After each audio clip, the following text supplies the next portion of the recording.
Bien, vamos a hablar ahora entonces de lo que son las articulaciones sinoviales. Son las articulaciones más importantes en el cuerpo humano, son las más significativas, las más numerosas. Casi todas, la mayoría de las articulaciones que tienen movimiento, pues van a ser, o amplio movimiento, van a considerarse sinoviales. La característica que las contempla es que tiene una membrana, la cual va a tener un líquido en su interior, que llamamos un líquido sinovial, y esa membrana va a permitir de alguna manera que ese movimiento y esa fricción que se da en la articulación pues sea menor y no se provoque el desgaste de las partes óseas. Cuando esas articulaciones, ya sea la porción cartilaginosa o la parte de la membrana sinovial o el líquido sinovial se van desgastando, pues es cuando empezamos a tener problemas articulares, como lo que son la artrosis, que es el desgaste crónico de la articulación, o ya la artritis cuando hablamos de un proceso inflamatorio dentro de estas articulaciones. Entonces, vamos a mirar entonces que estas articulaciones sinoviales se subclasifican o sus géneros son varios, dependiendo de las características de los huesos que se encuentren o que se articulen en ellas. Entonces vamos a poder tener unas que son planas, también conocidas como artrodias. Vamos a tener unas que se llaman en bisagra, también llamadas gínglimo, troclear o polea. Vamos a tener unas que se llaman en pivote, también conocidas como trocoide. Podemos tener condilias, también a veces llamadas también bicondilias. O simplemente elipsoides, también conocidas así. Vamos a explicar un poco qué diferencia entre bicondilia y condilia propiamente dicha. Unas que se llaman en silla de montar, o también las pueden encontrar en los libros como de encaje recíproco. Y también podemos encontrar unas que se llaman esferoideas o también conocidas como en artrosis en bola o en forma de concavidad. Esas son los géneros de las articulaciones sinoviales. ¿Sí? Vamos a ir mirando las características para ser denominadas como cada uno de estos nombres que acabamos de nombrar. Las planas o artroides, como su nombre lo infiere, las dos superficies que se encuentran son planas en su superficie y eso hace que permitan ciertos movimientos de deslizamiento o de traslación. Estas articulaciones, un ejemplo, es esta articulación que ustedes están observando acá, que es la articulación entre la apófisis transversa de la vértebra y una costilla. Se llama la articulación costo-transversaria. Ese sería el nombre de la articulación, costo-transversaria. Dentro del género sería entonces una articulación sinovial y dentro de las sinoviales se consideraría una articulación plana o artrodia. ¿Sí? Los dos nombres se utilizan con alguna frecuencia, por lo tanto es prudente que los conozcan a los dos nombres. Podemos tener entonces otra que se llama troclear o en gínglimo, también conocida en bisagra, y básicamente lo que se forma entre los dos huesos es una polea. En este caso, aquí tenemos entonces, este es el húmero, este es el cúbito, y la articulación se llama la articulación húmero-cubital. Esta parte del húmero tiene un gancho que se articula o se mete en este espacio que se llama la fosa olecraniana y permite movimientos de flexión y de extensión. Por eso se habla acá que solamente tienen un grado de libertad, ya que solamente van a tener movimiento en uno solo de los planos del cuerpo. Entonces la característica de la polea es que se hace esa polea, ese movimiento que permite esa flexión y extensión de las estructuras óseas que están comprometidas dentro de la articulación. Como les digo, el ejemplo es la articulación húmero-cubital. Entonces su nombre sería húmero-cubital, su clase sería sinovial y su género sería troclear. Pueden utilizar cualquiera de los nombres, pero sí es importante que recuerden que puede tener otros nombres la articulación. Tenemos otra que se llama entrocoide o pivote. Esta articulación se caracteriza porque hay un cilindro que, como ustedes ven en el esquema, hace rotación sobre una parte hueca y como básicamente lo podemos entender, estas articulaciones permiten rotaciones laterales y mediales.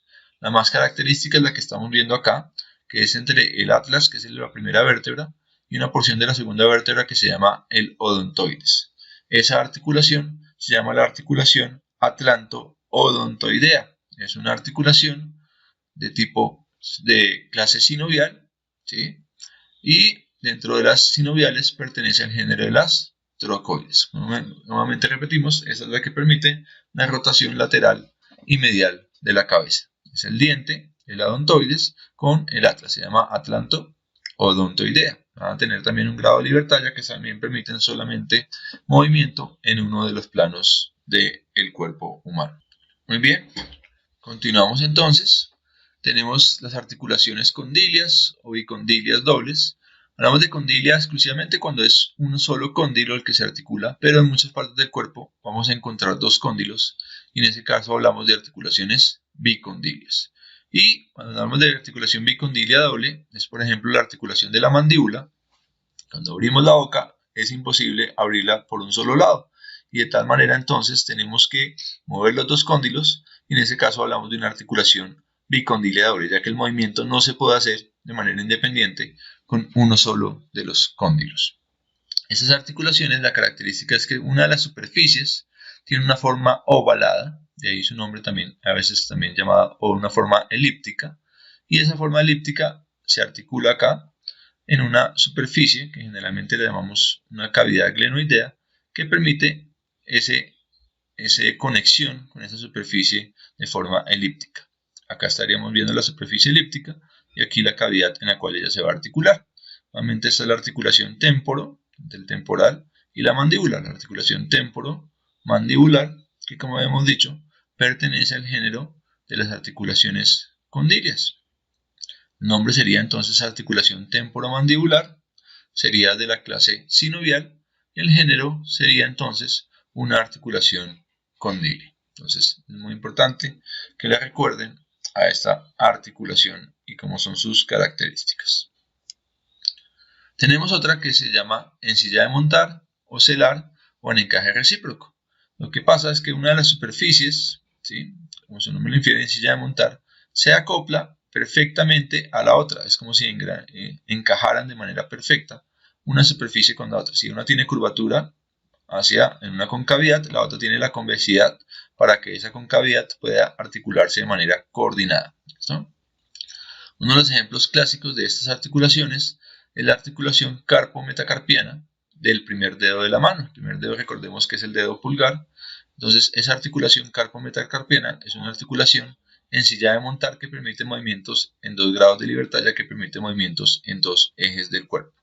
Otra articulación en silla de montar es esta que observamos acá, que es la articulación externo-clavicular, que también se considera una articulación en esta forma en silla de montar. Entonces, en este caso, el nombre sería externo-clavicular, la clase sería sinovial y el género sería en silla de montar.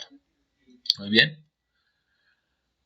Tenemos la articulación esférica o en artrosis, como su nombre lo infiere, es porque una de las partes tiene forma de esfera.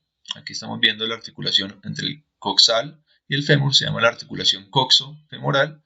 Vemos que la parte del fémur es una esfera casi completa, ¿sí? Una que se parece a eso sería la articulación del hombro, que es también muy parecida, entre el húmero y la escápula humeral, y ambas son articulaciones que se consideran esféricas o en artrosis. Como hemos visto cuando hablamos de movimientos, pues estas articulaciones permiten amplios grados de movimiento y de libertad y pueden hacer casi todos los términos de movimiento del cuerpo humano. Entonces hablamos de flexión, de extensión, de abducción, de aducción, de rotación interna y de rotación externa, ya que tienen movimientos en los 3 planos y por eso hablamos de 3 grados de libertad. Pero la característica principal es que una de las superficies tenga una forma esférica y ahí se llaman esféricas, o recuerden este prefijo E para que se acuerden que también se pueden llamar en artrosis. Entonces, las articulaciones pueden tener movimientos activos o pasivos. Los movimientos activos son aquellos que se ejecutan cuando el cuerpo hace contracción muscular y los movimientos pasivos son los provocados en el cuerpo sin que intervenga esta contracción. Es decir, cuando interviene la gravedad o cuando otra persona es la que está ejercitando el movimiento. Hay personas que cuando hay alteraciones de la fuerza solamente pueden hacer movimientos pasivos, es decir, solamente la gravedad, a través de la gravedad, o solamente cuando otra persona lo está ayudando a moverse. Movimientos activos, pues entonces cuando ya tenemos una contracción muscular activa y nos permite ese movimiento. Entonces tenemos los 3 ejes de movimiento, se distinguen 4 clases de movimientos articulares: de deslizamiento, lo que hacen las artrodias; los movimientos de rotación, como hacen las articulaciones esféricas o trocoides; Los movimientos angulares, como son abducción, aducción, y lo que son flexión y extensión, como vimos que lo hacen las articulaciones trocleares, y la circunducción, que vimos que lo hacen las articulaciones como la del hombro y la articulación de la cadera.